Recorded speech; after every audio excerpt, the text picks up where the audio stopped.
Welcome to Anxiety Slayer. I'm Shann With 7 million downloads and hundreds of podcasts, Anxiety Slayer is an award-winning podcast for anyone suffering from anxiety, PTSD, panic attacks, trauma, and high levels of stress. Today, I'm speaking with Ada Perez. Ada is an author, life strategist, and communications professional with a passion for mindful parenting. She is the author of the new book, Anxious Mom, Anxious Child, A Mother's Journey from Anxiety to Serenity. Hi, Ada. Welcome to the Anxiety Slayer podcast. Thank you for having me.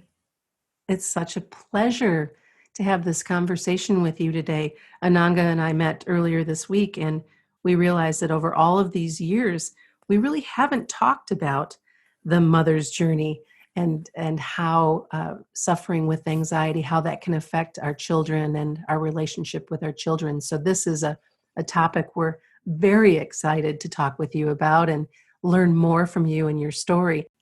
I would love it if you would share your journey from living in Puerto Rico to moving to Atlanta to discovering that anxiety was affecting you and your life and as a mom and as a woman and as a professional, and just kind of walk us through a little bit of that story that brought you to the space that you are now, to helping so many others, and of course the creation of your new book, Anxious Mom, Anxious Child.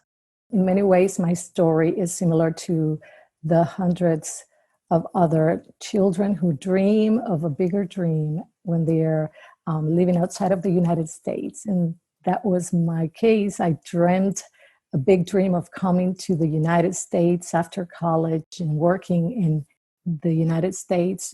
I was curious about the experience of other cultures, interacting with other cultures, and I really enjoyed the change in my immediate environment and interacting with cultures from Latin America and also from different parts of Europe in the job that I was doing in Atlanta in a large media company.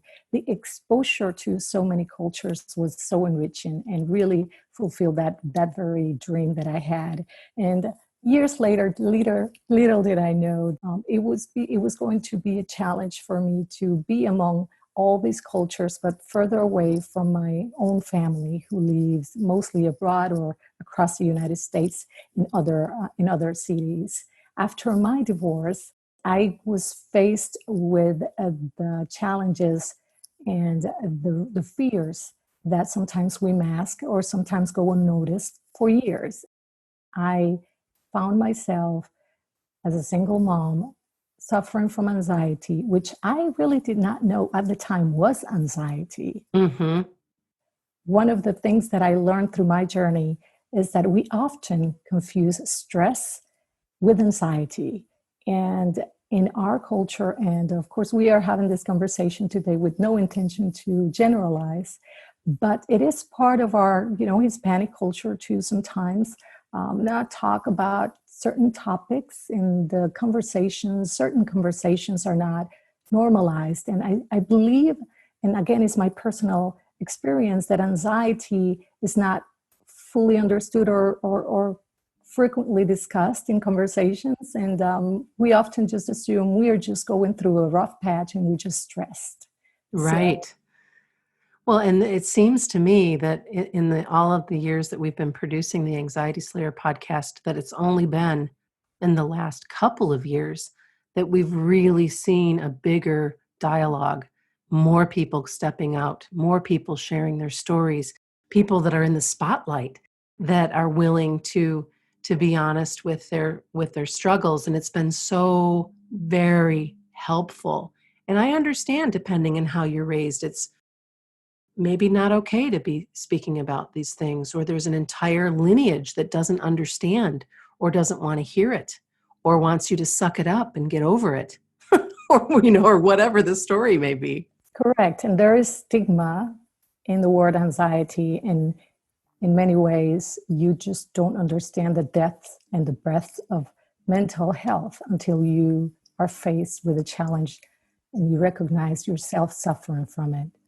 And I appreciated more of my journey as I tried to find tools that could help me. And it was not a one size fit all solution. And this is why I teach and I love to share what I have learned in my journey. I was inspired with such conviction to write about what helped me, and not only to write about what helped me to find peace, but also what helped me strengthen my bond with my son. Which is so valuable. Like that's pure gold when we can strengthen our relationships with our children. Let's talk about that. Let's talk about anxiety and motherhood and how becoming calmer can help that connection with your children. I believe as moms, we sometimes sacrifice a lot and we want our best, the best for our children. And when we understand that if we are doing well, if we are a fully realized person, feeling joy, feeling abundance, being grateful every day, our children will most likely perceive, enjoy, grow, and just be more likely to become that. And Mm-hmm. I only realized that when I started noticing that my anxiety was affecting my daily routine and my interactions with my son. I was less patient, and I really wanted to change things around. And the beautiful end result of this journey was that I consider my bond with my child, with my son, who nowadays he's a little boy, he's 10, and Mm. he is so, he can express his emotions, and I feel that I have allowed him to be as a result of allowing myself to be. Oh, that's so beautiful. To just to be who you are and to let him be who he is. And yeah, the opening for that expression and realizing when we're impatient.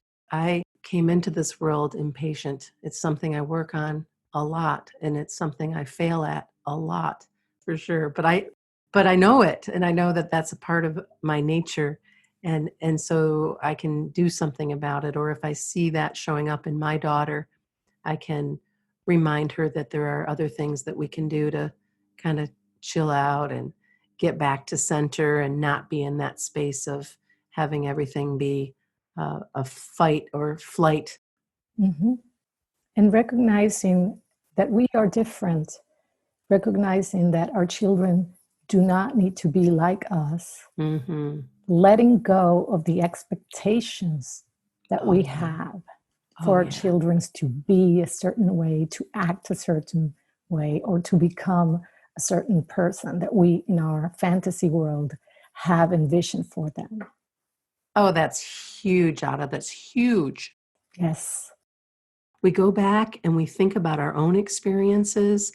Certainly, you know from how you were raised, and then the choices that you make to do things differently in certain cases, different than the way that your mom and dad did it, or mom did it, or whatever your situation was. And then I was an athlete. Why aren't you an athlete? Or I was really good in school. Why are you struggling in school? Or I had a million friends. Why isn't that important to you? Or why, pick anything. And if this chasm of understanding that, oh, wait a minute, just because I'm your mother or I'm your father uh, doesn't mean that you are going to make the same choices that I did, have the same interests that I have, or behave the same way that I do, because you're your own perfect miracle being person. I mean, obviously we're shaping them, but it's really important that we let them breathe into who they become. And it's not the easiest things to do. It's easier Mm-mm. said than done, and it's part of parenting and the many challenges that come with embracing our role as parents. It's a balance, but it's that recognition, that understanding, that self exercise of self exploration that Mm-hmm. allow us to be more than thinking, to being more than thinking, and to allowing their emotions to flourish. And Yeah.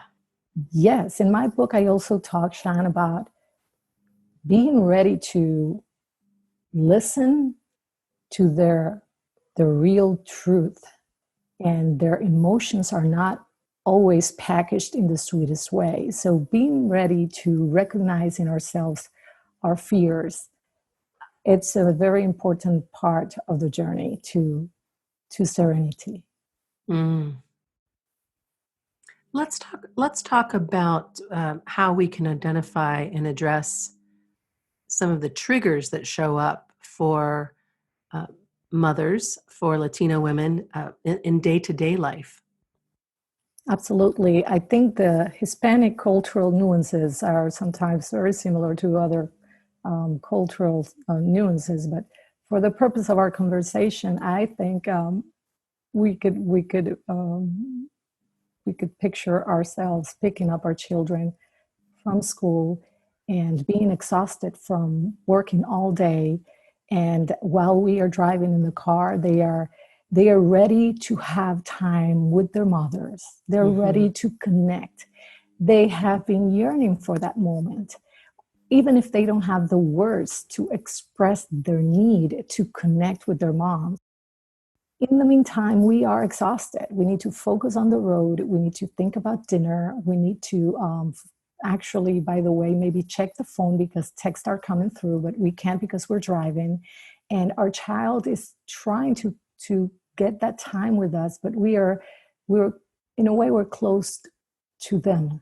Often, I really wrote about how often we are too focused in ourselves, too distracted with the list of to-dos. We don't make enough of a pause to spend time, quality time, even if it's a few minutes, with that child of ours that is really yearning for that moment with us on that That very moment. presence, yeah, That that presence presence. is so important that we are fully available and mindful of how important it is. And I love that you said, even if it's a few minutes, even if you can allow yourself to uh, exhale, take a nice deep inhalation, exhalation before they get in the car, and to devote time between that, moment that they get in till you get home, that's just all about them. And And let that be that moment. Think about that memory of making that choice, what that could do for your child and for yourself. and I think after you practice this mindfulness living, I think Mm-hmm. if you make it a habit to just know, I'm going to pick up my son or my daughter, and this is my time with them. Yes. Everything else can wait. Yes. If you just embrace them in that moment and feel their hug, their kiss, if they're at a stage that they still can still kiss you and hug you, Yeah. otherwise, Yeah. just because sometimes that stage has passed. Sorry, mom. But just Yeah. acknowledging them, Yes. acknowledging their feelings. And it's not a long time before they're ready to move on to the next topic, but Right. that will make a difference. I think it's also important too that when our children are emotional, when they've had a tough day themselves, or they're going through something that they're trying to figure out, that we don't allow ourselves to get pulled into the undertow of their emotion, that we're there to support them, to listen, and to clarify whether they need support solving the issue that they're dealing with, or if they just need to be heard. Acknowledge, Yeah. acknowledge their emotion. Be a witness of what arises in them Mhm. so that they can feel the safety in sharing their emotions and their feelings with you. Yeah. That trust is everything. If they can trust you to share what's going on in their innermost uh, truth with you, uh, then that feeling of safety and that feeling of making better choices truly because they know they're supported, they know they're heard, they know that they can show up wherever they are and whichever form they're in. And that's when we do our real work as well, when they're coming at us with anger or with super heightened emotions or whatever it is that they're bringing forward, that we can allow that. There are also times when we can't. I have my daughter's much older than your son, but there are days when I need to let her know I'm not available for that right now, but I want to talk with you, and I can be available for that when I get whatever it is I need to get done, as long as it's not, of course, life threatening, but it's a boundary thing as well. And as they grow older, a lot other things are going to be occupying bigger spaces in their agenda. But I think when they're younger, their time with the parent and that reinforcing of I am here, Yeah. I am supportive, I am listening, and Yeah. I am not judging you. The judgment part is important because I think as parents, sometimes we believe that it is part of our duty as a parent to point out what's wrong, more than pointing out what our children have done great.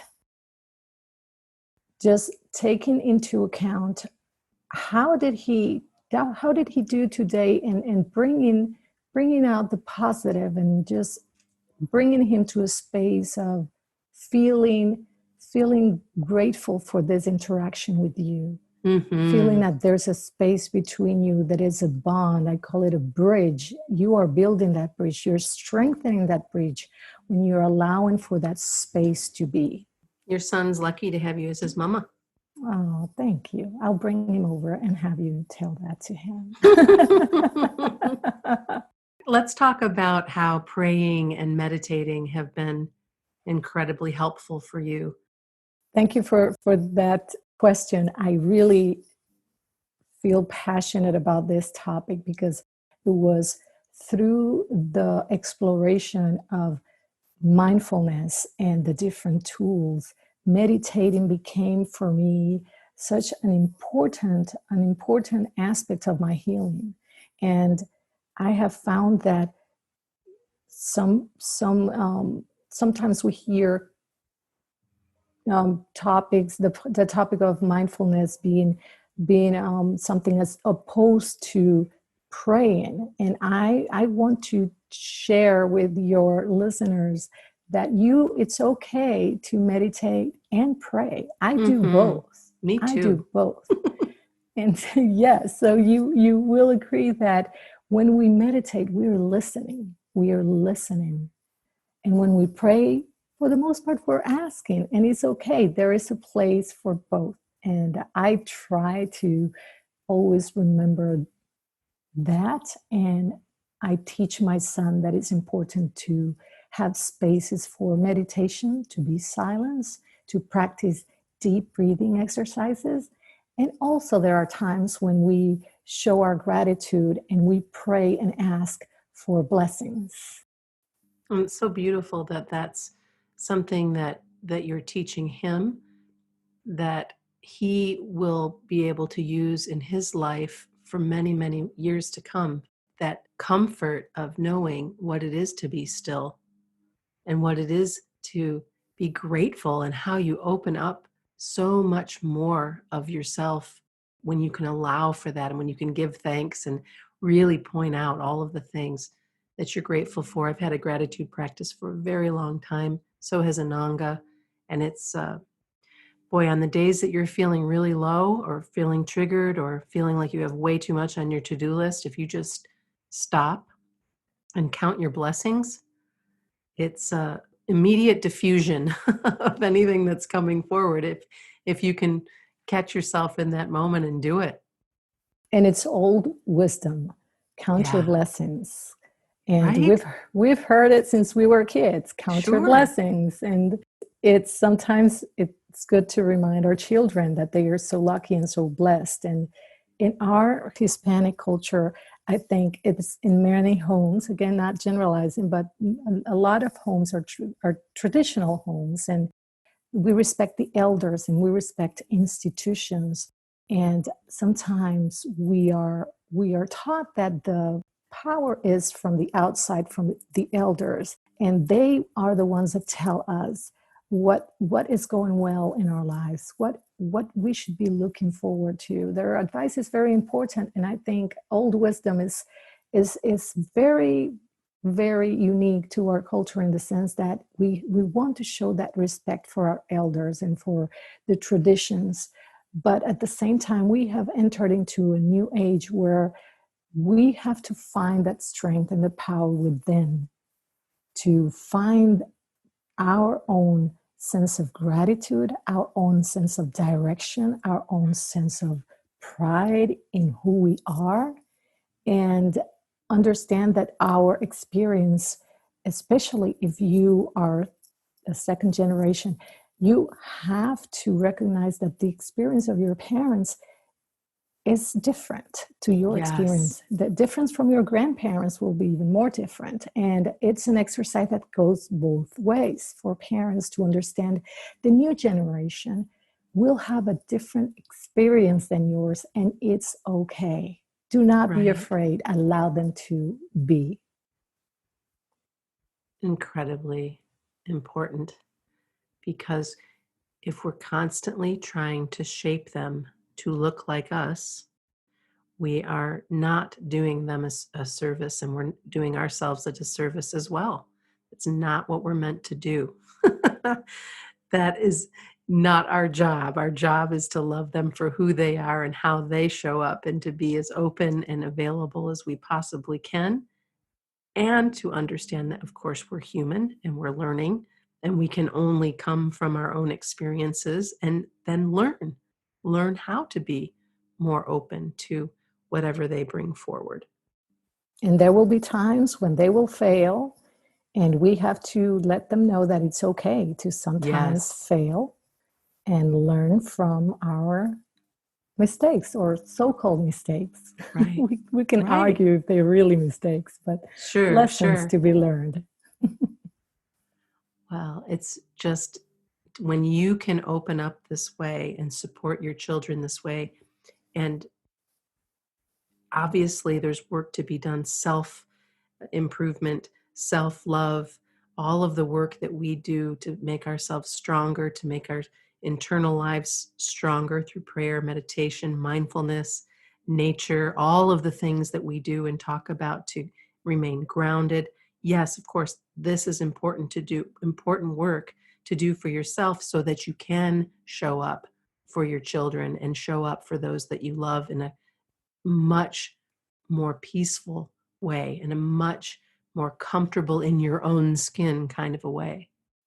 And earlier, we spoke about how timely this conversation is. I really feel that, especially during these times of uncertainty, we really need to help our families, not just our children, but those around us, to feel connected to each other, to feel that they are safe, Yes. to remind them that they are allowed to feel their emotions, to release them, allow them to express how they feel, even if they are completely and absolutely frustrated to the point of being blocked. There's a space for that as well, recognizing that we are in this together, and Yes. it's okay to feel whatever you are feeling. Hmm. It is. We are all navigating through some really uncertain times, unsettling times. I was just having a conversation the other day with a friend about how sometimes I feel just like myself, completely normal, doing my thing, even through the shelter at home, shelter in place that was taking place because I work out of my home. A lot of my regular day to day stuff seemed pretty normal. And then I will have days where I'm crying my eyes out, so sad about what's going on in the world, or just low, or whatever the emotions are. Or there might be a day where I have a lot of anxiety. My daughter's getting ready to move out, and go off to art school. And right now I want to just say, oh, how about you just stay home? Of course, she's not going to just stay home. All of the things that we feel, and I just allow myself to feel them. I go there, I feel it, I sit with it, very much like watching a cloud moving through the sky. Just let it be with it, pay attention to it, and then let it go, and And keep letting it go, and over and over and over. I don't have it perfected by any stretch of the imagination, but by knowing what to do, by knowing how to support her in her stress. Or my husband, he's been back at work a long time before we even felt like it was a good idea for him to be back at work. Everyone's coming from a different experience, and yet we're all looking at so much uncertainty. But we've got it. We've got each other.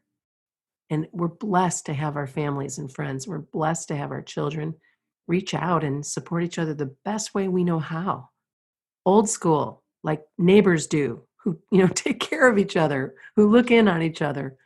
the sense of community has been tremendously encouraging. And in my case, we were remote learning. Remote learning was an interesting experience, and I would take time, and I was also working from home. I would take time from my day to just do mindfulness moments with my son. We would sit, or we would go outside and we would take our shoes off and just ground ourselves and just stand under the shade of a tree and just take deep breaths and just try to feel the moment and take it all in. And I would encourage him to notice the flowers around us and the birds, and just small moments of mindfulness, I believe, can make a difference in our lives.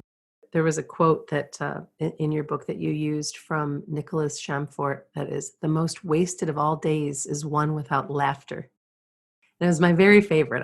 I loved all of the quotes that you had, but that one is another good thing for us to remember when things feel so heavy and so important and so scary and all of that, that laughter, to get our kids laughing, to get ourselves laughing. It doesn't Mm-hmm. even matter to just laugh at yourself, the funny things that we do. There have been so many strange things that have happened in all of our families. I'm certain of it during these times. And so Yes. it's really important to remember to lighten up in Yes. the best way you can.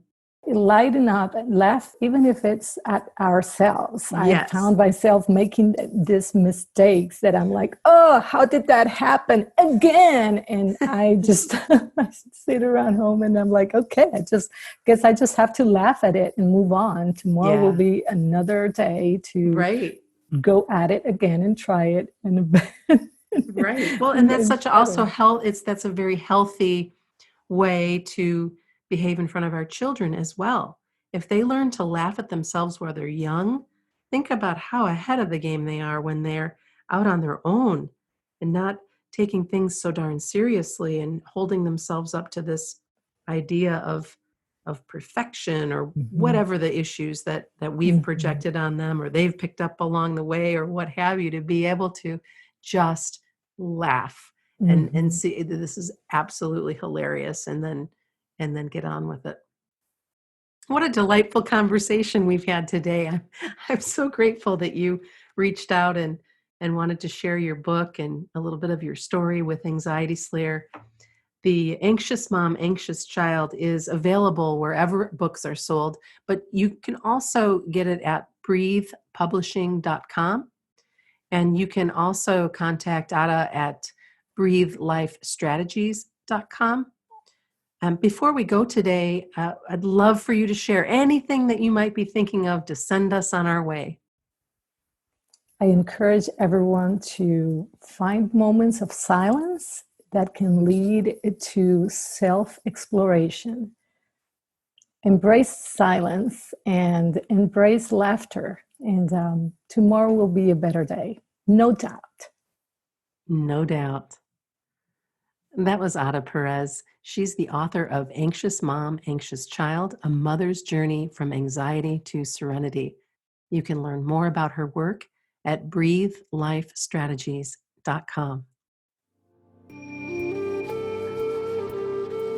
If you found this podcast helpful, please consider supporting us on Patreon.